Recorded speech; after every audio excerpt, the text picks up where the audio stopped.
Clayton Christensen, the late great Harvard Business School professor, wrote one of the best business strategy books of all time. In his classic, The Innovator's Dilemma, he explains how successful companies often fail by becoming overly locked into their established business models and optimizing the heck out of them, and thereby ignore more risky, disruptive innovations. Of course, back in 1997, when Christensen's book first started to have impact, e-commerce was in its infancy, smart devices were a decade away, and cloud computing and AI weren't even glimmers in anyone's eyes. The speed of disruption back then wasn't exactly glacial, but it was far, far slower than it is today. Fast forward to today, and we are confronted with a new innovator's dilemma. Disruption is unrelenting, and the pace of change is often more exponential than linear. Take a slow and steady approach to innovation, and you may well get run over. Move with caution, and you may fall further and further behind. Right now, doing what we've always done, but just a little bit better, may feel safe, but it is often the riskiest path we could possibly choose. The evidence is overwhelming, and the verdict is in. Safe is risky, and more, fortune favors the bold.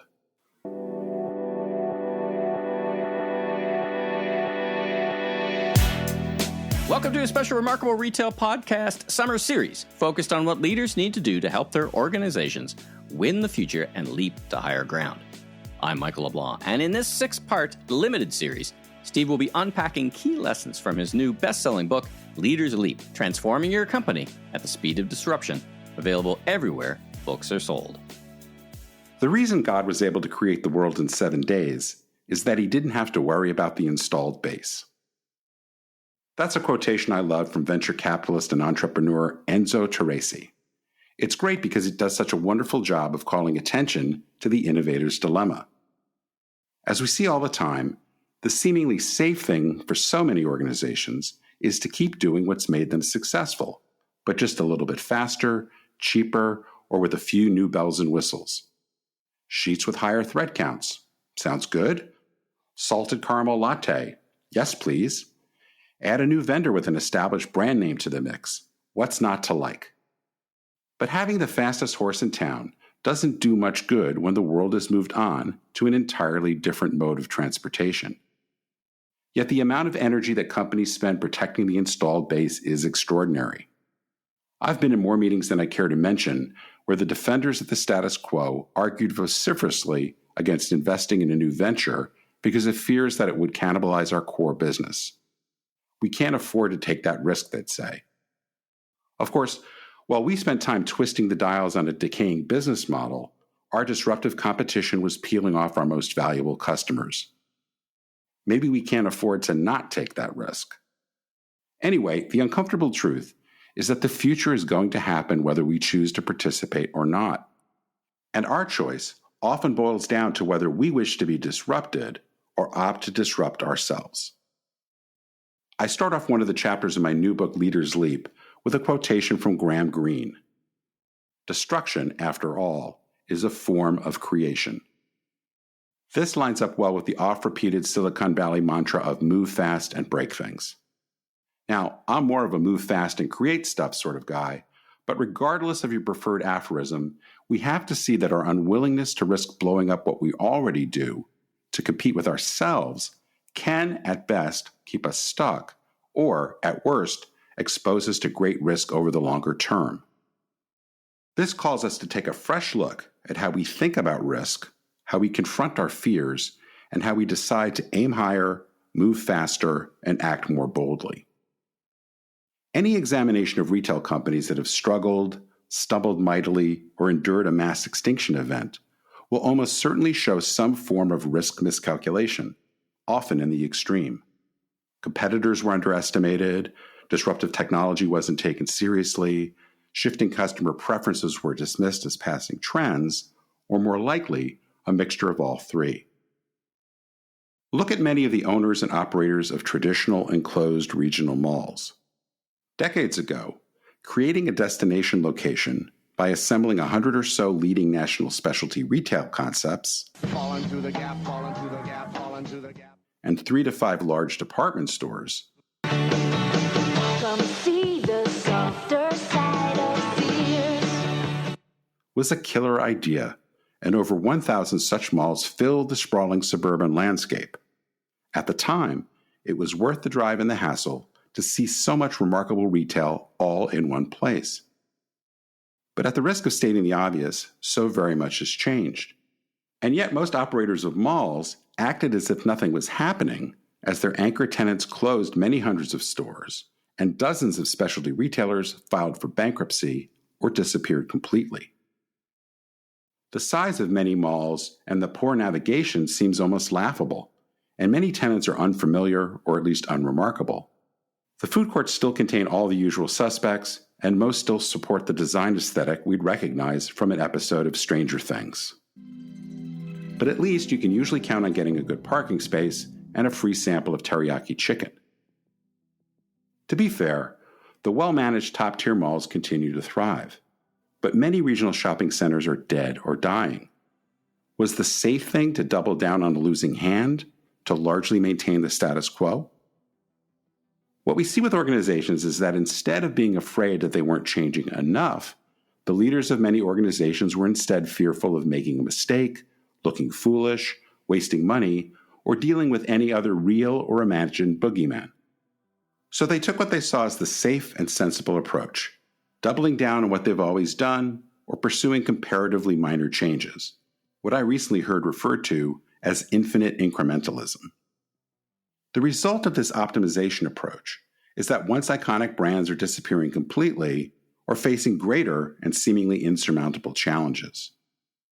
This escalating commitment to a failing course of action can turn out to be quite risky indeed. As we see over and over, the penalty for inaction can be huge. The ultimate price for wait and see or deliberate and cautious can be irreversible irrelevance. At one level, this measured approach is understandable. Remember the time when an emphasis on deep analysis, extensive planning, and highly controlled processes would likely result in the outcomes we desired? Remember when we didn't have to tolerate all that much risk, when we could comfortably lean into the conditions that could likely guarantee success and ignore those that increased our chances of a major misfire? Remember how we could avoid adversity rather than accept that we often need to, as my colleague Sterling Hawkins advocates, proactively hunt discomfort. But as Tony Soprano once said, remember when is the lowest form of conversation. The truth is that in our hyper-global, hyper-digital, ever-faster-moving environment, success and failure are rarely far apart. And as Mark Zuckerberg has said, the biggest risk is not taking any risk. In a world that is changing really quickly, the only strategy that is guaranteed to fail is not taking risks. Sadly, though, for many organizations, the perceived pain of taking more risk simply outweighs the pain of doing what has always been done, but perhaps just a little bit better. Yet in the epic multi-year battle between team transforming for a new era and team defending the status quo, we can be pretty sure who will ultimately endure. So why is it so hard for companies to see that safe is risky? Why does the Department of No command so much power at so many retailers? Well, to make the leap from erring on the side of caution to accepting that our inaction may be the riskiest thing we can possibly choose, we must come face to face with resistance, with a capital R.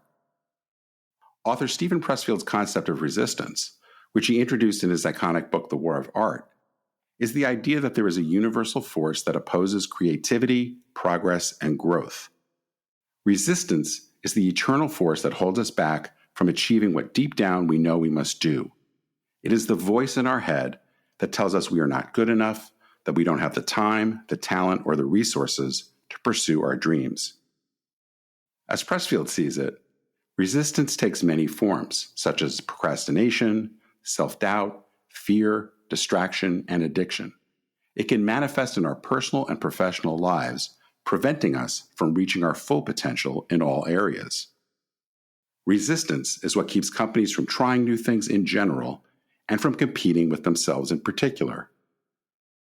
Sure, if we do a deep dive into failed transformations or persistent lack of innovation, We will find plenty of errors in judgment, faulty assumptions, underinvestment, and poorly thought out or executed action plans. But I can tell you from my firsthand experience that we will also find lots of people, including me, who knew what needed to be done, but simply didn't do it. Why? It's all about resistance, which is fueled by fear. I might be wrong, I might look stupid, I might get ridiculed, I won't get my bonus or that big promotion, I might get fired. We've all heard that voice that keeps us stuck in a cycle of procrastination. We've all felt that rumbling in our stomach that tells us to slow down, be more careful. We've all felt the clutch in our throats that keeps us from forward movement. As Pressfield writes, the more profound the change stirring inside us, the more monumental and the more diabolical will be the resistance we feel. When it comes to the business world, it's hard to imagine any more profound change than letting go of a business model that no longer serves us or blowing up many of the ways we've always done things. We must acknowledge that resistance is real, that we all feel it, and that it will very likely show up when least helpful to making the leaps we must. Now, it is very much one thing to say that safe is risky. It is another thing entirely to change our relationship to risk, to hunt discomfort, to regularly go out on a limb. Because, as it turns out, most human beings are not exactly wired to take risks. Evolutionary biology has hardwired caution into our nervous systems. Much of this is driven by the amygdala, the part of our brain known as the lizard brain. This prehistoric part of the brain helps drive some of our base emotions, including fear. It's responsible for what you likely know as the flight, fight, or freeze response. This reflexive action is super helpful when you encounter a bear charging toward you, but not so much when it comes to the regular fears we have as leaders. We may not want to admit it, I know I didn't for many years, but as leaders, we are typically scared quite a lot. We are often expected to have all the answers when so much of the time we are fighting imposter syndrome. We are counted on to make decisions with incomplete information, and we get paid to place big bets on a highly uncertain future. Fear is real and it is persistent. If we are rigorously honest, it is often the very thing that crushes our progress, that keeps us from taking the risks that can make the difference between leading our teams to remarkable results or keeping them stuck on the road to irrelevance. If we are to close the transformation gap, if we are to take the leaps that will win the future, then fear is the dragon we must name. Fear is the dragon we must confront. Fear is the dragon we must slay. Having worked in the innovation space for many years, I often find myself saying, so many dragons, so little time. Despite having some success slaying the occasional dragon, there have been many, many times when I've known what I needed to do and I just didn't do it. That damn dragon got the best of me. I was imprisoned by worry, and all too often I spent far more time decorating my cage than I did figuring my way out of it. It may be a bit hyperbolic to say that literally everything we want is on the other side of fear. But if you think you can make the leaps you must without confronting resistance and slaying that MFer of a dragon, well, you might be kidding yourself. André Gide is often credited, although apparently erroneously, as having said that man cannot discover new oceans unless he has the courage to lose sight of the shore, and this has very much been my experience. In our journey to remarkable transformation, it is most decidedly not about finding the path of least resistance. It is about seeing risk in new ways. It is about being willing to sometimes lose sight of the shore. It is about standing at the precipice and being willing to leap. At the end of each episode, I offer up questions to help bring the concepts we discuss to life. Aside from answering these for yourself, I'd recommend discussing these with your colleagues and your leadership teams. Question number 1. On a scale of 1 to 10, to what extent do you believe your business must take far bolder action to remain relevant in the future? If you rated yourself 7 or higher, what are the 3 most important issues that must be addressed? Question number 2. What are the most persistent causes of your resistance? How might you slay these dragons? And I try to be as concrete as possible here. And 3. If you are rigorously honest with yourself, would you increase the odds of becoming or staying remarkable by taking on more strategic risk? If he said yes, what's keeping you from fully leaning in? I've included a Seth Godin quotation in many of my keynotes over the years. Seth says, "If failure is not an option, then neither is success." Next week, in our final episode in our special summer series, we'll explore the concept of failing better and discuss how to accelerate the pace of your transformation efforts. We'll see you then. You've been listening to a special Summer Leaders Leap bonus edition of the Remarkable Retail Podcast, hosted by Steve Dennis and produced by me, Michael LeBlanc. Season 9 of the Remarkable Retail Podcast returns in its usual format on September 10th. Follow us wherever you enjoy your podcast, and don't forget to drop us that 5-star review. Safe travels, everyone.